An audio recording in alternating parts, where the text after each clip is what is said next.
My old brother and sister, good morning. My old parents, बड़े बुजुर्ग सभी को जय मसीह की।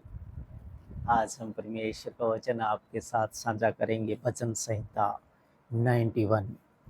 और भजन संहिता 91 में बीमारियों के लिए, दुश्मनों के लिए,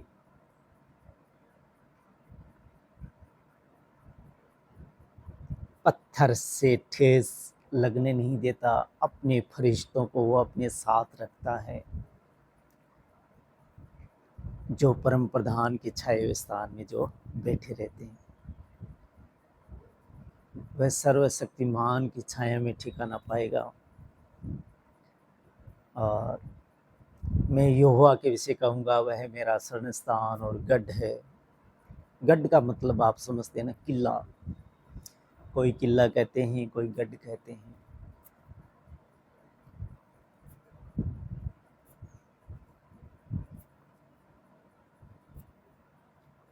वह मेरा परमेश्वर है, मैं उस पर भरोसा रखूँगा। वह तुझे बहलिया के जाल से, बहलिया मतलब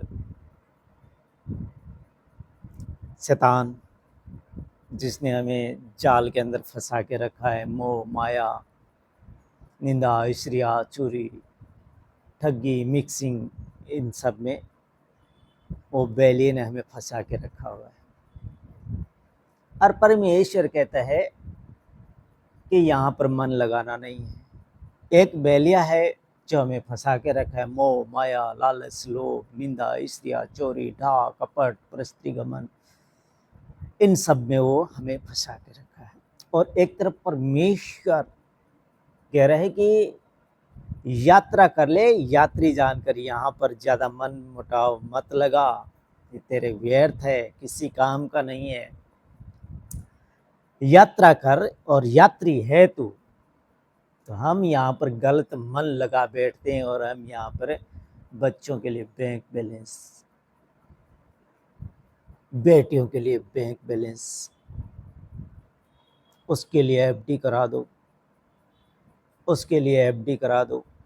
ठगियाँ जितनी मर्जी मारो, कोई चक्कर नहीं है, बस एफडियाँ कराने में जुटे रहो।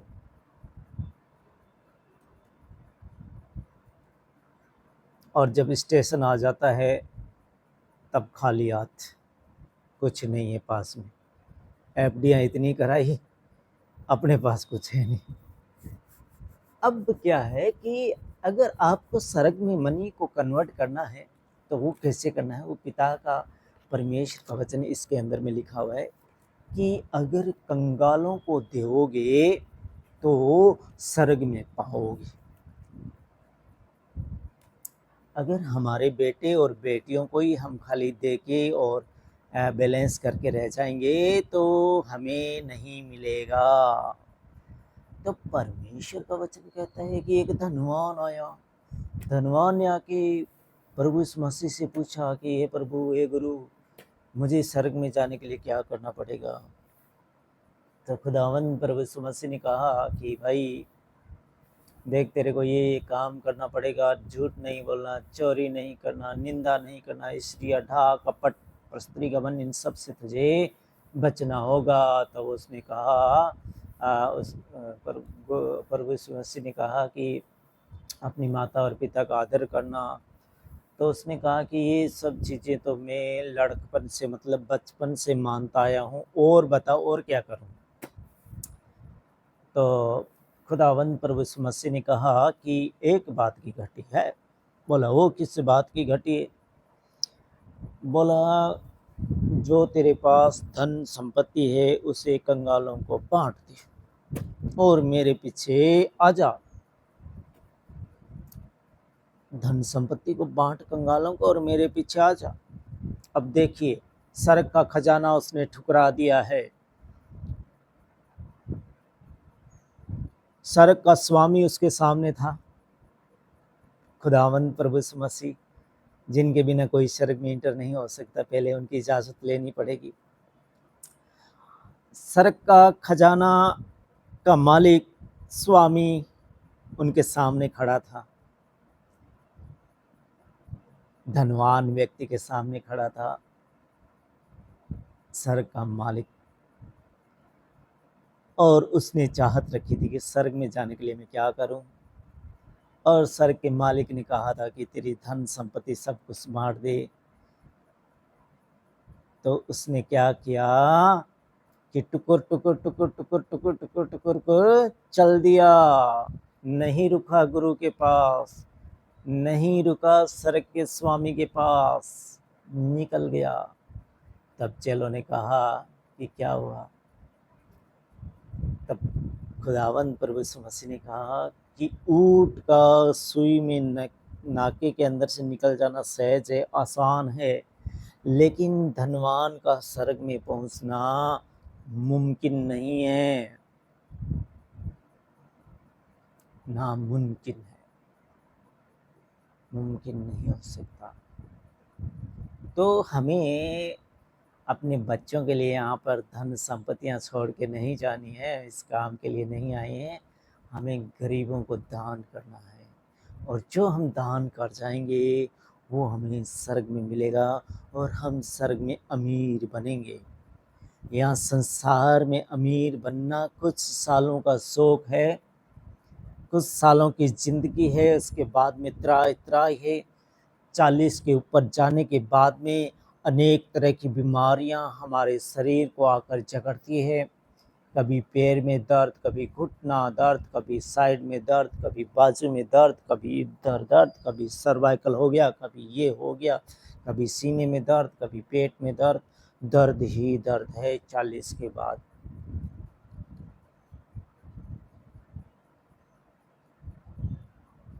और सड़क का रेजिडेंशन सर्टिफिकेट अगर हमको मिलता है तो वो खुदा को धन्यवाद देने से, परमेश्वर को याद करने से और कंगालों को दान करने से मिलेगा।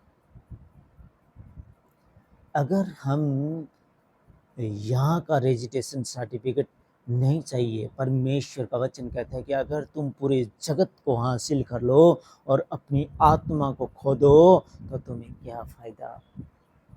जिस आत्मा को परमेश्वर आदि से जानता है कि तू कौन है और तुझे यहाँ पर किस लिए भेजा गया है, अगर वो आत्मा उस चीज़ को भूल जाए कि मुझे किस लिए यहाँ पर भेजा गया था, और वो यहीं पे आके मन लगा ले और बड़ी बड़ी बिल्डिंगें बना ले, इधर में बिल्डिंग, उधर में बिल्डिंग, इधर में बंगला, उधर में बंगला, उधर गाड़ी, उधर गाड़ी, क्या फ़ायदा।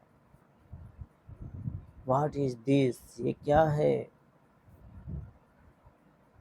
क्या हमें इस काम के लिए ही भेजा है परमेश्वर ने कि जाकर वहाँ पर इसका हड़प लेना, वहाँ पर बंगला बना लेना, इसका हड़प लेना, वहाँ पर अच्छी शॉप बना देना, शोरूम खोल देना। क्या हमें इसलिए भेजा है? हमें परमेश्वर ने कुछ करने के लिए भेजा है। परमेश्वर का वचन यह भी कहता है कि क्या खाएंगे, क्या पिएंगे, इसकी चिंता तुझे नहीं करनी है। जो प्रेजेंट में तुझे मिला है उसी में संतोष कर, उसी में संतोष कर। तो हमें संतोष करना चाहिए। परमेश्वर का वचन कहता है कि ऐसे तो मनुष्य की एज 70 साल तक ठीक ठाक कट जाती है, पुराने टाइम से लिखा है, और ज़्यादा खींचतान करेगा तो 80 साल भी ठीक ठाक कट जाती है।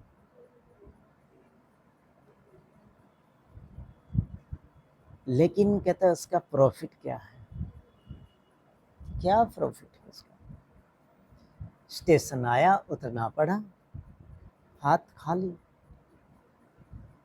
अब आप एक अनुमान लगाइए कि आपको जाना पड़ रहा है कई शहर के अंदर में और आप भूखे हैं, आप भूखे हैं।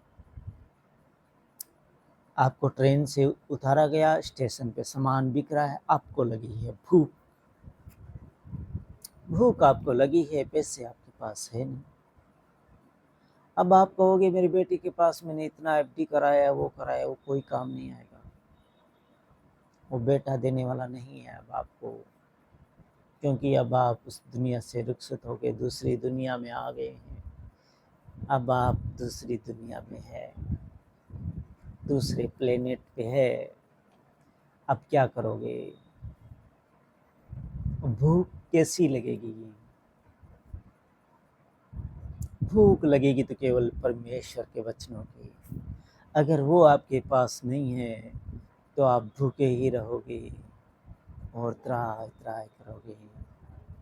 तो परमेश्वर को, जिस जगत के दाता को, जिसने इस सृष्टि को रचा है, उसको याद कीजिए, उसको धन्यवाद दीजिए। धन्यवाद देना उसको सीखिए, कंगालों को दान करना सीखिए, झूठ बोलना छोड़िए, निंदा करनी छोड़िए, ईर्ष्या, निंदा, ईर्ष्या, ढा, घमंड, ये सब छोड़िए। सब कुछ पैसा और मैं और घमंड नहीं है। परमेश्वर को धन्यवाद दीजिए जिन्होंने आपको तंदुरुस्ती बख्शी है। एक मिनट में हंसता खेलता परिवार उजड़ जाता है, ये हमने देखा है।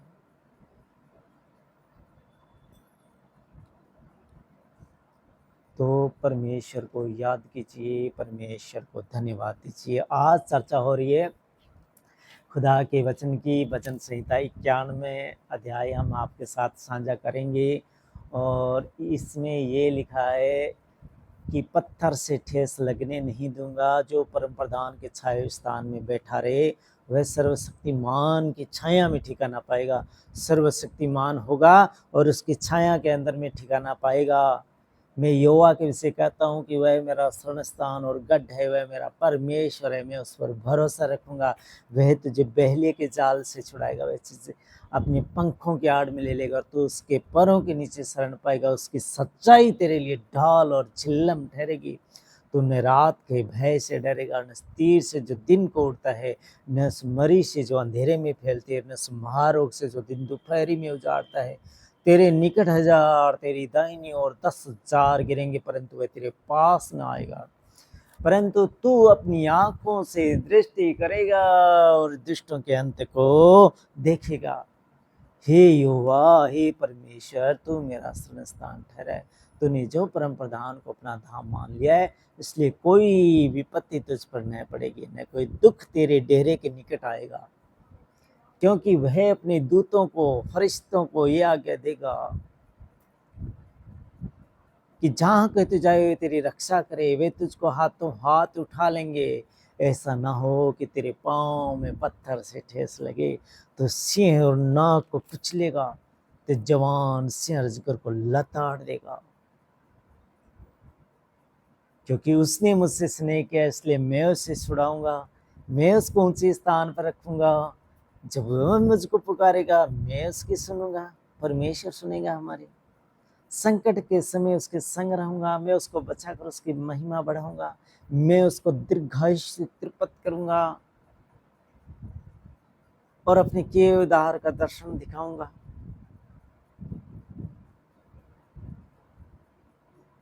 बताओ कितना बड़ा वचन आपके साथ आज साझा हो रहा है। अगर आप इसे कंटिन्यू इसको स्टडी करें तो आपकी लाइफ के अंदर में ऐसे ऐसे बर्ताव आएंगे और आप देख के, और पर्टिकुलरली घटनाएं मैं आपके साथ साझा करूंगा कि ये वचन संहिता के बारे में मुझे भी बताया गया था। बहन सालू जो हमारे चर्च के मेंबर है, तो उन्होंने कहा कि एक नॉन क्रिश्चन थी, एक क्रिश्चन थी, दोनों सहेलियां थी। तो उस सहेली ने कहा कि चर्च में आया कर। तो उसकी बहुत ज़्यादा प्रॉब्लम्स थी, जिनकी वजह से इनके घर के अंदर में रहना करना बहुत ज़्यादा प्रॉब्लम उसको थी। तो वो धीरे धीरे विश्वास करने लगी और उस बहन ने उसको कहा कि तू ना भजन संहिता 91 पढ़ा कर। तो उस बहन ने भजन संहिता 91 पढ़ना स्टार्ट किया और कुछ दिनों तक, कुछ महीनों तक पढ़ते पढ़ते वो चर्च तक पहुंचने लगी। बोलो हालेलुया। वो चर्च तक पहुंचने लगी और चर्च जब तक वो पढ़ती थी तब तक तो ठीक था, उनके घर वाले भी ठीक थे। लेकिन जब दिन से वो चर्च जाने लगी तो उनके घर वालों को क्या है कि जलन हुई, ईर्ष्या करने लगे कि ये कैसी लड़की है जो कि चर्च जाती है। तो उन्होंने कहा कि देख, चर्च में आगे से नहीं जा। फिर भी उस बहन ने नहीं माना और वो जाती रही चर्च। एक दिन वो लोग गुस्सा होके उन्होंने कहा कि आज इसको आने दो, आज हम इसके साथ क्या करते हैं। तो यहाँ पर खुदा कहता है कि मैं बहलिये के जाल से तुझे छुड़ाऊंगा। बहलिया हमें जाल में फंसाएगा, लेकिन वो परमेश्वर खुदा हमें उस बहलिये के जाल से छुड़ाएगा। तो उसको क्या किया कि उन्होंने, जब वो चर्च से आई घर में, तो उन्होंने सभी ने प्रोग्राम बनाया हुआ था कि आज इसको निर्वस्त्र करके आज अपने घर से बाहर निकाल देंगे। तो उस बहन को उन्होंने ऐसा ही किया। जब वो चर्च से आई तो उसको निर्वस्त्र करके और उसे निकाल दिया। अब वो जवान बेटी, जवान बहन जा रही है गांव के बीचों बीच से, रोती बिलखती हुई अपनी सहेली का घर। उसको याद आया कि मैं मेरे सहेली के घर में पहुंचूंगी तो शायद मुझे कपड़ा मिलेगा, मैं कपड़ा पहनूंगी। तो वो वहाँ पर जाने लगी। तो आपको पता है कि गांव में लोग बैठे होते हैं, ताशें खेलते हैं। तो उन्होंने उस बहन को देखा। तो उन्होंने उस बहन को देखा तो ये नहीं देखा कि वो निर्वस्त्र है या नग्न अवस्था में है। उसके चारों ओर इस सर्कल आ गया। परमेश्वर ने उसको ऐसा सर्कल के अंदर ले लिया कि वो ज्योति दिखाई दे रही थी और ज्योति जा रही थी। और देखने वालों ने क्या देखा कि ये ज्योति इस संसार की नहीं है, बल्कि स्वर्ग की है। उनकी आंखें, उनका दिमाग इतना चेंज हो गया। वो लोग उसके ज्योति के पीछे पीछे चलने लगी। जब वो बहन अपनी सहेली के घर में दरवाज़ा खटखटा के कि मेरे पीछे लोग बहुत पड़े हुए हैं, मुझे जल्दी से कपड़ा पहना। जब उसकी सहेली ने गेट खोला तो उसको उस अवस्था में देख के उसको उसने कपड़े पहनाए। तो उस बहन को डर ये था कि ये लोग मैं नंगी हूँ इसलिए आ रहे हैं। लेकिन उन लोगों की बुद्धि, उनका नज़रिया, परमेश्वर ने कैसा किया, एक ज्योति दिखाई और स्वर्ग की ज्योति परमेश्वर खुद अपने फरिश्तों के साथ उस बहन तक, उस बहन को पहुंचाया। जब लोग उसके दरवाजे पे आए तो उसने कहा, हाँ बताओ क्या बात है।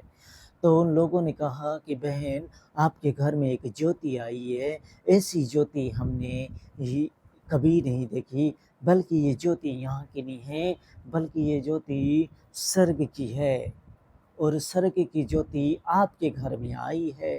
तो हम ज्योति के पीछे आए हैं। उन्होंने नंगा नहीं देखा। तो खुदाबंद हमारे साथ रहता है, हमें परमेश्वर का धन्यवाद करना चाहिए। तो यहाँ पर वचन संहिता 91 अध्याय ये कहती है कि परमेश्वर हमारा रक्षक, परमेश्वर हमारी रक्षा करता है। हम परमेश्वर से भटके हुए हैं, हम परमेश्वर के इर्द गिर्द नहीं जाते। हम परमेश्वर को सच्चे दिल से पुकारते नहीं।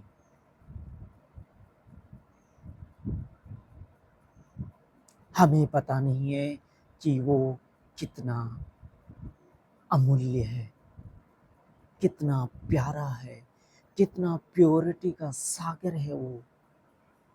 हम उसे नज़रअंदाज कर जाते हैं और हम अपना सारा जीवन, दिन मिला हम मोबाइल में खो देते हैं।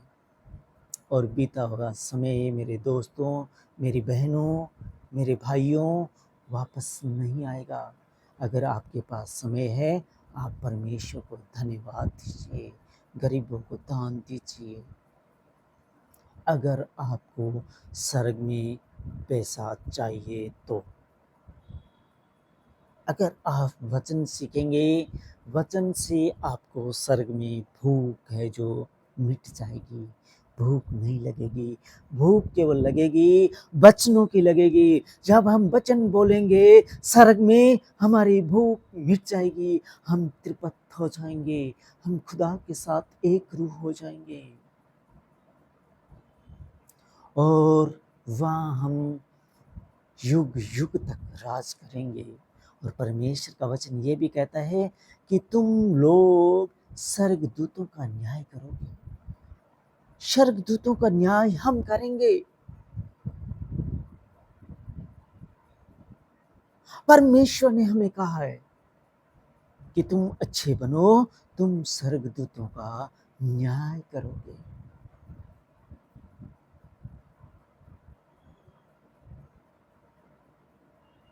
न्याय करोगे तुम स्वर्गदूतों का।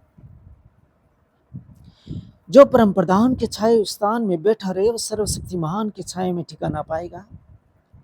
मैं यहोवा के विषय कहूंगा, वह मेरा शरण स्थान और गढ़ है, वह मेरा परमेश्वर, मैं उस पर भरोसा रखूंगा। वह तुझे बहले के जाल से और महामारी से बचाएगा। बहले के जाल से भी बचाएगा, महामारी से भी बचाएगा।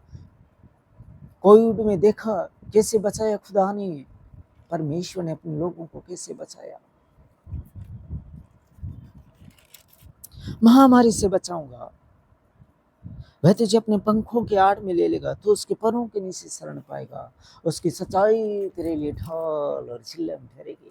दिन रात के भय से डरेगा, न तीर से जो दिन को उड़ता है, न उस मरी से जो अंधेरे में फैलती है, न उस महारोग से जो दिन दोपहरी में उजाड़ता है। तेरे निकट 1000 तेरी दाहिनी ओर 10,000 गिरेंगे, परंतु वह तेरे पास ना आएगा। परंतु तू अपनी आंखों से दृष्टि करेगा और दुष्टों के अंत को देखेगा। तेरे निकट 1000 तेरी दाहिनी ओर 10,000 गिर जाएंगे, मर जाएंगे, लेकिन वह तेरे पास ना आएगा। परंतु तू अपनी आंखों से दृष्टि करेगा और दुष्टों का अंत देखेगा। हे यहोवा, तू मेरा शरण स्थान ठहरा है। तूने जो परम प्रधान को अपना धाम मान लिया है, इसलिए कोई विपत्ति तुझ पर न आएगी, क्योंकि वह अपने दूतों को तेरे निमित्त आज्ञा देगा कि जहाँ कहीं तू जाए वे तेरी रक्षा करे। वे तुझको हाथों हाथ उठा लेंगे, ऐसा ना हो कि तेरे पाँव में पत्थर से ठेस लगे। तो सिंह और नाग को कुचलेगा, तो जवान सिंह अजगर को लताड़ेगा, क्योंकि उसने मुझसे स्नेह किया, इसलिए मैं उसे छुड़ाऊंगा। मैं उसको ऊंचे स्थान पर रखूंगा। जब वो मुझको पुकारेगा, मैं उसकी सुनूंगा। संकट में उसके संग रहूंगा, मैं उसको बचाकर उसकी महिमा बढ़ाऊंगा। मैं उसको दीर्घायुष्य तृप्त करूंगा और अपने किए उद्धार का दर्शन दिखाऊंगा। अपने किए हुए उद्धार का दर्शन दिखाऊंगा। जब प्रभु मसीह